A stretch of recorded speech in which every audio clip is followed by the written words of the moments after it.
Hello everyone, welcome to my channel study tutorial. এর আগে আমি ভিডিওতে কলকাতা পুলিশ 2022-এর জন্য কয়েকটি ইম্পর্টেন্ট প্রশ্ন আলোচনা করেছিলাম। তো আজকেও সেইভাবে আমি কয়েকটি ইম্পর্টেন্ট প্রশ্ন আলোচনা করব, যা তোমাদের কলকাতা পুলিশ শুধু নয়, আরও অন্যান্য কম্পিটিটিভ এক্সামের জন্য খুবই important.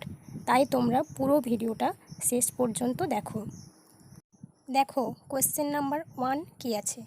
During which 5-year plan was phase of heavy industrialization initiated? কোন পঞ্চবার্ষিকী পরিকল্পনায় ভারী শিল্পায়নের পর্যায় শুরু হয়েছিল? তো সঠিক উত্তর হবে option A, second 5-year plan, অর্থাৎ দ্বিতীয় পঞ্চবার্ষিকী পরিকল্পনার সময়। এবং এই দ্বিতীয় পঞ্চবার্ষিকী পরিকল্পনাটি বিখ্যাত মহলানবিশ মডেলের উপর ভিত্তি করে তৈরি হয়েছিল, এটাও তোমরা জেনে রেখো। Next question, the mid day meal scheme was launched on, অর্থাৎ মিড ডে মিল স্কিম চালু হয়েছিল কোন বছর? সঠিক উত্তর হবে অপশান সি, আগস্ট 15, 1995, অর্থাৎ 1995 সালের আগস্টের 15 তারিখে এই মিড ডে মিল চালু হয়েছিল। এবং মিড ডে মিল স্কিম হলো ভারত সরকারের একটি স্কুলের খাবারের কর্মসূচি, এবং এই স্কিমটি এখন জাতীয় খাদ্য নিরাপত্তা আইন 2013 এর আওতায় রয়েছে। Next question, securities and exchange board of India বা সেবি ওয়াজ এস্টাবলিশড অন, সেবি কত সালে প্রতিষ্ঠিত হয়েছিল? তো সঠিক উত্তর হবে অপশান এ, এপ্রিল 12, 1988, অর্থাৎ 1988 সালের 12ই এপ্রিল সেবি প্রতিষ্ঠিত হয়েছিল।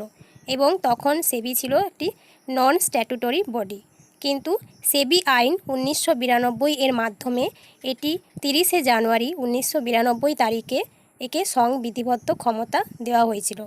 আর বর্তমান চেয়ারম্যান হলেন সেবির Shrimati Madhabi Puri Buch. Next question, which article of the constitution provides freedom to manage religious affairs? বলা হচ্ছে যে সংবিধানের কোন অনুচ্ছেদে ধর্মীয় বিষয় পরিচালনার স্বাধীনতা দেওয়া হয়েছে? তো সঠিক অ্যান্সার হবে আর্টিকেল 26। এবার একটু দেখে নাও, আর্টিকেল 25-এ কী বলা হয়েছে? বিবেকের স্বাধীনতা এবং স্বাধীন পেশা, ধর্মের চর্চা ও প্রচারের বিষয়ে সুস্পষ্টভাবে উল্লেখ করা হয়েছে এই আর্টিকেল 25-এ। আর আর্টিকেল 26-এ বলা হচ্ছে যে ধর্মীয় বিষয়গুলি পরিচালনা করার স্বাধীনতা থাকবে। আর্টিকেল 27, কোনো বিশেষ ধর্মের প্রচারের জন্য কর প্রদানের স্বাধীনতা এই অনুচ্ছেদে বলা হয়েছে। আর দেখো আর্টিকেল 28-এ আছে কিছু শিক্ষা প্রতিষ্ঠানে ধর্মীয় নির্দেশ বা ধর্মীয় উপাসনায় উপস্থিতির স্বাধীনতা। Next question, the right to property was deleted from the list of fundamental rights by, অর্থাৎ সম্পত্তির অধিকার মৌলিক অধিকারের তালিকা থেকে মুছে ফেলা হয়েছে কোন অ্যাক্টের মাধ্যমে? তো সঠিক উত্তর হবে, খুবই ইম্পর্টেন্ট এই প্রশ্নটা, প্রায় অনেক পরীক্ষায় এই প্রশ্ন ঘুরিয়ে ফিরিয়ে আসে, 44তম অ্যামেন্ডমেন্ট অ্যাক্ট। আগে মৌলিক অধিকার ছিল 7টি, কিন্তু এই 44তম কনস্টিটিউশনাল অ্যাক্টের মাধ্যমে সম্পত্তির অধিকারকে বাদ দেওয়া হয়েছে। দেখো 6টি মৌলিক অধিকার হলো সাম্যের অধিকার, স্বতন্ত্র অধিকার, শোষণের বিরুদ্ধে অধিকার, ধর্মীয় স্বাধীনতার অধিকার, সাংস্কৃতিক ও শিক্ষাগত অধিকার এবং সাংবিধানিক প্রতিবিধানের অধিকার। এবার নেক্সট কিছু ইম্পর্টেন্ট ইনফরমেশন আছে, তোমরা একটু দেখে নাও। সর্দার বল্লভভাই প্যাটেল ভারতে মৌলিক অধিকারের জনক হিসাবে পরিচিত। আর এই মৌলিক অধিকার এই ধারণাটি গ্রহণ করা হয়েছে আমেরিকার সংবিধান থেকে। এছাড়াও জেনে রেখো মৌলিক অধিকার সংবিধানের আর্টিকেল 12 থেকে আর্টিকেল 35 পর্যন্ত অন্তর্ভুক্ত হয়েছে। এছাড়াও জেনে রেখো সংবিধানে একটি নতুন বিধান 300A এই আর্টিকেল যুক্ত করা হয়েছিল, যেখানে এই বিধান দেওয়া হয়েছিল যে আইনের কর্তৃত্ব ব্যতীত কোনো ব্যক্তিকে তার সম্পত্তি থেকে বঞ্চিত করা যাবে না। Next question, the only state in the Indian union which use to have its own separate state constitution was, ভারতীয় ইউনিয়নের একমাত্র রাষ্ট্র যার নিজস্ব পৃথক রাষ্ট্রীয় সংবিধান ছিল? তো সঠিক উত্তর হবে জম্মু ও কাশ্মীর। এছাড়াও জেনে রেখো ভারত সরকার 5ই আগস্ট 2019-এ 370 ধারা প্রত্যাহার করে, যা জম্মু ও কাশ্মীরকে বিশেষ মর্যাদা দেয় এবং রাজ্যটিকে দুটি কেন্দ্রশাসিত অঞ্চল জম্মু ও কাশ্মীর এবং লাদাখে বিভক্ত করার প্রস্তাব দেয়। Next question, which of the following is a trans Himalayan river? নিচের কোনটি ট্রান্স হিমালয় নদী? সঠিক উত্তর হবে সুতলুজ বা শতদ্রু।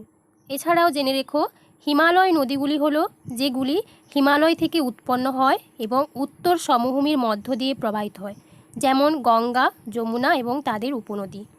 গ্রেট হিমালয় রেঞ্জের অবিলম্বে উত্তরে অবস্থিত হিমালয় রেঞ্জগুলি ট্রান্স হিমালয় নামে পরিচিত, আর সিন্ধু, সুতলুজ এবং ব্রহ্মপুত্র হলো ট্রান্স হিমালয় নদী। Next question, entomology is the science that studies, অর্থাৎ কীটতত্ত্ব হলো একটা বিজ্ঞান যা অধ্যয়ন করে। সঠিক উত্তর কী হবে? Option C is the right answer, অর্থাৎ কীট পতঙ্গজনিত বিদ্যাকে বলা হয় এন্টোমোলজি। এছাড়াও দেখো যে জেনেটিক্স, শ্রেণীবিন্যাস, রূপবিদ্যা, শারীরবৃত্ত আচরণ এবং বাস্তুবিদ্যার প্রাণীবিদ্যা বিভাগগুলিও এই অধ্যয়নের ক্ষেত্রে অন্তর্ভুক্ত। Next question, for which of the following disciplines is Nobel prize awarded? নিচের কোন বিষয়ে নোবেল পুরস্কার দেওয়া হয়? তো সঠিক উত্তর হবে option D, all of the above, অর্থাৎ নোবেল পুরস্কার literature, piece, economics, physics, chemistry, physiology অথবা মেডিসিনের উপর দেওয়া হয়। এবার জেনে রেখো, শুধুমাত্র নোবেল শান্তি পুরস্কারটি নরওয়ের অসলো থেকে, আর বাকিগুলো প্রদান করা হয় সুইডেনের স্টকহোম থেকে। নোবেল পুরস্কারকে বিশ্বের সবচেয়ে সম্মানজনক পদক হিসাবে বিবেচনা করা হয়, আর নোবেল পুরস্কার প্রাপ্তদেরকে ইংরেজিতে নোবেল লরিয়েট বলা হয়। 1901 সালে প্রথম নোবেল পুরস্কার দেওয়া হয়, এটাও তোমরা জেনে রেখো। Next question, coral reefs India can be found in? ভারতে প্রবাল প্রাচীর কোথায় পাওয়া যাবে? তো সঠিক উত্তর হবে option C is the right answer, Rameswaram. এছাড়াও জেনে রেখো, ভারতের প্রধান প্রাচীর গঠনগুলি মান্নার উপসাগর, পালক উপসাগর, কচ্ছ উপসাগর, আন্দামান ও নিকোবর দ্বীপপুঞ্জ এবং লাক্ষাদ্বীপপুঞ্জের মধ্যে সীমাবদ্ধ। তামিলনাড়ু উপকূলে প্রবাল প্রাচীর রামেশ্বরমের কাছে পালক উপসাগরে এবং মান্নার উপসাগরে অবস্থিত। Next question, Ghosundi inscription is situated at? Ghosundi শিলালিপি অবস্থিত কোথায়? তো সঠিক উত্তর হবে অপশান এ, রাজস্থান। এছাড়াও জেনে রেখো, এটি হিন্দু ধর্মের বৈষ্ণব সহায়ের জন্য নিবেদিত গুরুত্বপূর্ণ শিলালিপি। অন্যান্য যে প্রধান বৈষ্ণব শিলালিপি রয়েছে সেগুলি হলো উত্তরপ্রদেশের মথুরা শিলালিপি, মহারাষ্ট্রের নাসিক শিলালিপি এবং মধ্যপ্রদেশের বেশনগর শিলালিপি। নেক্সট কোশ্চেন, দ্য পাকাল দুল দাম ইজ লোকেটেড ইন? পাকাল দুল বাঁধ কোথায় অবস্থিত? তো সঠিক উত্তর হবে অপশান সি, জম্মু এবং কাশ্মীরে পাকাল দুল বাঁধ অবস্থিত। নেক্সট কোশ্চেন দেখো, which of the following is not correctly matched? নিচের কোনটি সঠিকভাবে মেলে না? এই রকম কোশ্চেন কিন্তু অনেক এক্সামে দেখতে পাওয়া যায়। তো সঠিক অ্যান্সার কী হবে? সঠিক অ্যান্সার হবে option D is the right answer, কারণ ভ্যারিসেলা জোস্টার ভাইরাসের কারণ হচ্ছে জল বসন্ত, আর মিসেলস অর্থাৎ হাম মরবিলি ভাইরাস দ্বারা তৈরি হয়। স্ট্যাফ ব্যাকটেরিয়া MRSA ঘটায়, আর MRSA হচ্ছে শরীরের বিভিন্ন অংশে সংক্রমণ ঘটায়। Next question, the chief of election commission is appointed by whom? নির্বাচন কমিশনের প্রধান কে নিযুক্ত করেন? তো সঠিক উত্তর হবে নির্বাচন কমিশনারকে নিযুক্ত করেন প্রেসিডেন্ট অফ ইন্ডিয়া। এবার জেনে রাখো, খুবই ইম্পর্টেন্ট পয়েন্ট, নির্বাচন কমিশন প্রতিষ্ঠিত হয়েছিল 1950 সালের 25শে জানুয়ারি, আর এই দিনটিকে জাতীয় ভোটার দিবস অর্থাৎ ন্যাশনাল ভোটার্স ডে হিসাবে পালন করা হয়। তো এই একটা প্রশ্নে তোমরা কতগুলো প্রশ্নের উত্তর পেয়ে গেলে। এবার দেখো যে ভারতীয় সংবিধানের ধারা 324-এ ভারতের নির্বাচন কমিশনকে সংজ্ঞায়িত করা হয়েছে, অর্থাৎ আর্টিকেল 324-এ রয়েছে নির্বাচন কমিশন। এছাড়াও জেনে রেখো, আমাদের এখন বর্তমান নির্বাচন কমিশনার রয়েছেন শ্রী রাজীব কুমার, এবং তিনি 25তম নির্বাচন commissioner. Next question, which of the following statements about the national human rights commission is correct? জাতীয় মানবাধিকার কমিশন সম্পর্কে নিচের কোন বক্তব্যটি সঠিক? অপশান এতে রয়েছে ইট কনসিস্টস অফ 10 মেম্বার্স, বিতে রয়েছে its powers are only recommendatory in nature, option সিতে রয়েছে Mumbai serves as its headquarters, আর ডিতে রয়েছে its chairman must be sitting জাজ in the supreme court, option B অর্থাৎ its powers are only recommendatory in nature, অর্থাৎ এই জাতীয় মানবাধিকার কমিশনের পাওয়ার বা ক্ষমতা হচ্ছে সুপারিশমূলক প্রকৃতির। এটাই হচ্ছে সঠিক অ্যান্সার।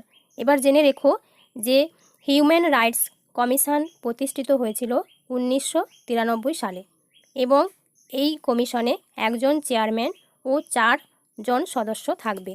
জেনে রেখো যে হিউম্যান রাইটস কমিশনের চেয়ারম্যান হন ভারতের অবসরপ্রাপ্ত প্রধান বিচারপতি। বর্তমান চেয়ারম্যান রয়েছেন বিচারপতি অরুণ কুমার মিশ্র, এটাও তোমরা জেনে রেখো। Next question, who was the then governor general of British India when sati pratha became illegal and punishable? সতীদাহ প্রথা যখন বেআইনি এবং শাস্তিযোগ্য হয়ে ওঠে তখন ব্রিটিশ ভারতের গভর্নর জেনারেল কে ছিলেন? তো সঠিক অ্যান্সার কী হবে? Option C Lord William Bentinck. এবং Lord William Bentinck Raja Rammohan রায়ের সহায়তায় এই সতীদাহ প্রথা রদ করেছিলেন। জেনে রেখো যে 1829 সালের 4ই ডিসেম্বর ব্রিটিশ ভারতের বেঙ্গল প্রেসিডেন্সিতে সতীদাহ প্রথাকে আনুষ্ঠানিকভাবে বাতিল বলে ঘোষণা করা হয়েছিল। রাজা রামমোহন রায়কে ভারতে আধুনিক পাশ্চাত্য শিক্ষার বলা হয় এবং তিনি ব্রাহ্ম সমাজের প্রতিষ্ঠাতা ছিলেন। আর মুঘল সম্রাট তৃতীয় আকবর তাকে রাজা উপাধি দিয়েছিলেন। এটাও জেনে রেখো, অনেক এক্সামে জিজ্ঞাসা করা হয়েছে এই প্রশ্নটা।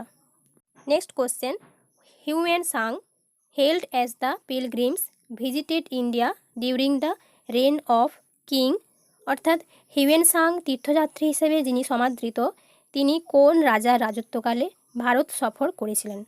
সঠিক উত্তর হবে অপশান সি হর্ষবর্ধন। হর্ষবর্ধনের রাজত্বকালে তিনি ভারতে এসেছিলেন। এছাড়াও জেনে রেখো এখানে একটা চার্ট দেওয়া আছে, ডেইমাচোস ইনি এসেছিলেন বিন্দুসারের রাজত্বকালে, মেঘাস্তিনিস এসেছিলেন চন্দ্রগুপ্ত মৌর্যের রাজত্বকালে, ফাইয়েন দ্বিতীয় চন্দ্রগুপ্তের আমলে এবং ইবন বতুতা এসেছিলেন মোহাম্মদ বিন তুগলকের আমলে। Next question, the last recognized king of the Gupta empire was, Gupta রাজবংশের শেষ স্বীকৃত রাজা কে ছিলেন? সঠিক উত্তর হবে বিষ্ণুগুপ্ত। এবার জেনে রেখো গুপ্ত সাম্রাজ্য প্রতিষ্ঠা করেছিলেন শ্রীগুপ্ত, অর্থাৎ ফাউন্ডার হলেন শ্রীগুপ্ত। আর বিম্বিসার ছিলেন হর্ষঙ্ক রাজবংশের প্রতিষ্ঠাতা। সমুদ্রগুপ্ত ছিলেন গুপ্ত সাম্রাজ্যের অন্যতম শ্রেষ্ঠ শাসক এবং সমুদ্রগুপ্তকে ভারতের নেপোলিয়ন বলা হয়। খুব important. Next question, which of the following river does not flow into Himachal Pradesh? নিচের কোন নদীটি হিমাচল প্রদেশে প্রবাহিত হয় না? সঠিক উত্তর হবে অপশান এ ঝিলম। এবার একটু জেনে রেখো যে পং ড্যাম এটা হিমাচল প্রদেশে অবস্থিত। আর রাভি নদীর পুরনো নাম ছিল পুরুষনি বা ইরাবতী। আর চেনাব হচ্ছে সিন্ধু নদীর বৃহত্তম উপনদী। দেখো এবার লাস্ট প্রশ্ন, Apatanis are the tribes found in, Apatani উপজাতি দেখতে পাওয়া যায় কোন রাজ্যে? সঠিক উত্তর হবে অপশান ডি অরুণাচল প্রদেশে। আজকের ভিডিওটা এই পর্যন্ত থাকলো।